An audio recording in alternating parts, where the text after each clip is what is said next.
नमस्कार शेतकरी मित्रांनो, स्वागत आहे आपलं दत्ता चवले माहिती या यूट्यूब चॅनलमध्ये। मित्रांनो, 29 फेब्रुवारी 2024 रोजी जो सरकारने GR काढून निधी वाटपाला मंजुरी दिली होती, त्या 40 तालुक्यासाठी 14-15 जिल्ह्यातले ते 40 तालुके जे दुष्काळग्रस्त ठरले होते। आणि आता त्या बाबतीतच एक छोटंसं अपडेट असं आहे की त्या 40 तालुक्यातला आता निधी वाटप हा येणाऱ्या 1 ते 2 आठवड्यात होणार आहे। मग नेमकं किती लोकांना निधी मिळणार आहे, सरसकट तालुक्याला निधी वाटप होणार का, किती पैसे मिळणार आहेत, हेक्टरी किती अनुदान मिळणार आहे, त्याची मर्यादा काय आहे, कोण असणार आहेत पात्र शेतकरी, KYC करणं गरजेचं आहे का, आधार संलग्न करणं गरजेचं आहे का, हा सर्व प्रश्नांचा गुंता आता शेतकऱ्यांमध्ये झालेला आहे। त्यामुळे काळजी नसावी, विषय तसा गंभीर आहे परंतु मी समजून सांगायला खंबीर आहे। त्यामुळे इडापिडा जाऊ दे आणि बळीच राजे उदे म्हणत आपण या माहितीला सुरुवात करूया। सर्वप्रथम मी आपल्या सर्व शेतकऱ्यांचे आभार मानू इच्छितो की मागील 1 महिन्यापूर्वी मी एक व्हिडिओ टाकला होता, 40 तालुके कोणते पात्र आहेत, आणि त्या तालुक्याला त्या व्हिडिओला लाखो लोकांनी पाहिलं, त्याची माहिती घेतली आणि त्या व्हिडिओला लाईक्स आणि कमेंट्स केले, त्याबद्दल आपल्या सर्वांचे आभार। आता थोडंसं पुढे जाऊन आपण त्या 40 तालुक्यातले जे काही शेतकरी आहेत, हे पात्र शेतकरी कोणते आहेत ते पाहणं गरजेचं आहे। आत्ताच आलेल्या माहितीनुसार जिल्हा स्तरावरती त्या याद्या मागवण्यात आलेल्या आहेत जे पात्र शेतकरी आहेत। आता पात्र शेतकरी कोणते आहेत, हे जे अनुदान आहे ते दुष्काळी अनुदान आहे। मग त्यामध्ये ज्या शेतकऱ्याने त्याची पीक पाहणी केलेली असणार आहे, ही गोष्ट महत्त्वाची आहे की तुमचं नुसतं विमा उतरवून चालणार नाही, तर तुम्ही पीक पाहणी करणं गरजेचं होतं। पीक पाहणी करताना आपण जे सिंचनाचा स्रोत निवडतो, जर तुमचा कापूस असेल किंवा तुमचा सोयाबीन असेल किंवा इतर कुठलं पीक तुम्ही खरीपमध्ये घेतलंय, त्या पीक घेताना निवडताना सिंचनाचा स्रोत इतर स्रोत म्हणजे जिथे तुम्हाला विहीर नाहीये किंवा तुमच्याकडे बोर नाहीये, शेततळं नाहीये, तर जिरायती जे काही पीक असणार आहे, तुमचं शेताचं जे काही पावसावरती अवलंबून असणारं पीक होतं, त्यावरती जर तसं तुम्ही नमूद केलं असेल तर ते शेतकरी हे पात्र ठरणार आहेत या दुष्काळी अनुदानासाठी। त्यासोबतच दुसरा निकष असा लावलेला आहे की जर समजा तुम्हाला अग्रिमचा 25% विमा भेटला असेल तर त्या शेतकऱ्यांना आता या लाभापासून वंचित राहावं लागणार आहे।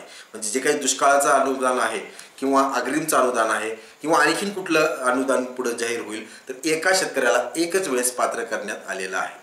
आता आपण पाहूया की नेमकं ह्याची मदत किती मिळणार आहे, किती रुपयाची मदत मिळणार आहे। GR मध्ये 29 फेब्रुवारी 2024च्या GR मध्ये सांगण्यात आलं होतं की हेक्टरी 8,000 रुपयाच्या हिशोबानं तुम्हाला 8,300च्या हिशोबानं तुम्हाला मदत ही मिळणार आहे, आणि जास्तीत जास्त जी की मर्यादा वाढवली होती ती 3 हेक्टरपर्यंत। त्यामुळं तुम्हाला साधारणतः 26,000 ते 27,000 रुपये 3 हेक्टरला मिळतील, असा काय तो GR आहे। परंतु मागेच मी एक व्हिडिओ बनवला आहे की सरकारनं वाढीव पीक विमा देण्याचं घोषित केलं आहे, आणि तेच नव्हे त्याची तरतूद केली होती, आणि ती तरतूद मागील खरीप 2023 पासून लागू होणार आहे। त्या निकषानुसार जी काही वाढीव रक्कम मिळणार आहे ती आहे 13,800 रुपये। त्यामुळं आता हेही पाहणं गरजेचं असणार आहे की ती अंमलबजावणी जी होणार आहे, तर होय ती अंमलबजावणी होणार आहे, त्यामुळे तुम्हाला 8,000 नसून 13,000ही मिळण्याची शक्यता दाट आहे। मग आता आपण पाहूया की नेमकं त्यामध्ये शेतकऱ्याला कसं समजणार की तो पात्र झालाय का नाही। त्यासाठी याद्या ज्या काही आता येणाऱ्या 1 आठवड्यात म्हणजेच मार्चच्या शेवटच्या आठवड्यात असतील किंवा एप्रिलच्या पहिल्या आठवड्यात असतील, याद्या प्रकाशित करण्यात येतील तालुका स्तरावरती, आणि त्याचा तुम्हाला एक विशिष्ट क्रमांक किंवा VK नंबर हा प्राधान्य केला जाईल।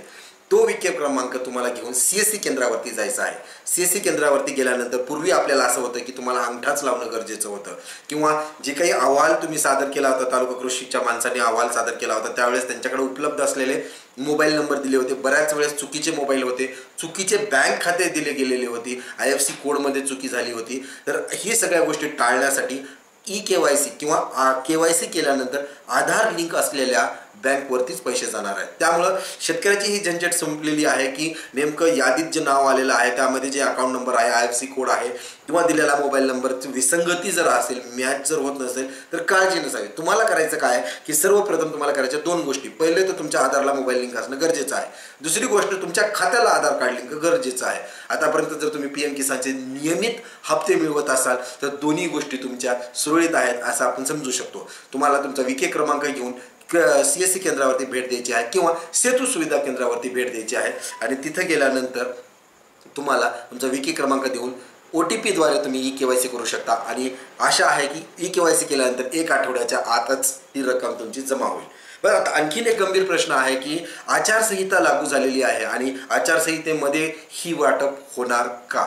तर यस हो, हे वाटप आचारसंहिता लागू असली तरी होणार आहे, कारण याबद्दलचे निर्णय असतील किंवा याबद्दलचे जे काही निधी वाटप आहे तो आपण पाहिला आहे की 29 फेब्रुवारीच्या GR मध्येच निधी वाटप झालेला आहे।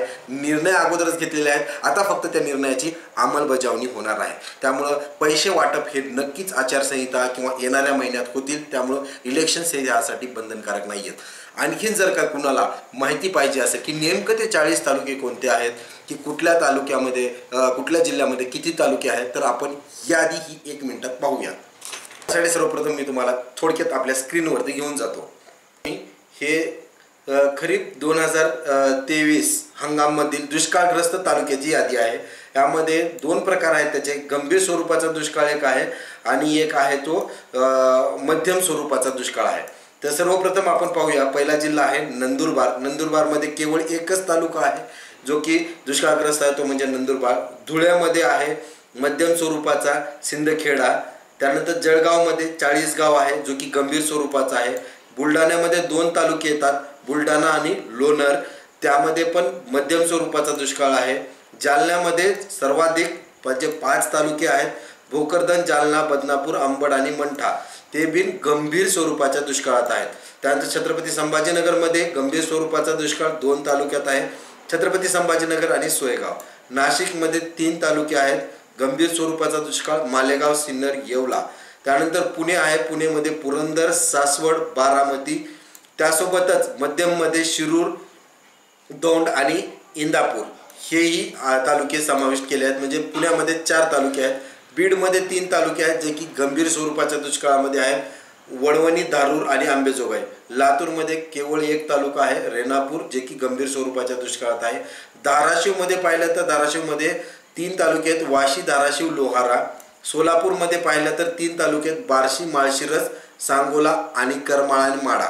तर सोलापूर आणि जालना हे 2च जिल्हे आहेत। सोलापूर, जालना 2 असे जिल्हे आहेत ज्यामध्ये की त्या शेतकऱ्यामध्ये जिल्ह्यामध्ये 5-5 तालुके पात्र करण्यात आलेले आहेत। सातारामध्ये वाई, खंडाळा आणि कोल्हापूरमध्ये हातकणंगले, गडहिंग्लज, शिराळा हे 2 तालुके आहेत। सांगलीमध्ये शिराळा, कडेगाव, खानापूर, विटा आणि मिरज। तर ह्या प्रकारे आपण पाहू शकतो की ह्या 15 जिल्ह्यात हे 40 तालुके आहेत ज्यामध्ये की गंभीर किंवा मध्यम स्वरूपाचा दुष्काळ हा जाहीर केला आहे। आता निधी किती तालुक्यात किती वाटप झाला, इतके हजार शेतकरी पात्र झाले, त्याची निकष आहेत, तेही दिलेली यादी दिलेली आहे, परंतु शेतकऱ्यांना हे कुतूहल आहे की मी पात्र आहे का। तर वाट पाहूया आपण, येणाऱ्या काही दिवसातच चांगलीच बातमी आपल्याला मिळेल। या तालुक्यातल्या शेतकऱ्यांसाठी एक आनंदाची बातमी राहणार आहे। फुलला फुलाची पाकळी जे काय अनुदान असणार आहे ते तुमच्या खात्यात लवकरात लवकर येऊन पडो। माहिती कशी वाटली कमेंट बॉक्समध्ये नक्की कळवा। या अशाच सरकारी योजनेबद्दल जर काही नवीन अपडेट्स आपल्याला पाहिजे असतील तर तुम्ही या चॅनलला सबस्क्राईब करायला नक्कीच विसरू नका। धन्यवाद।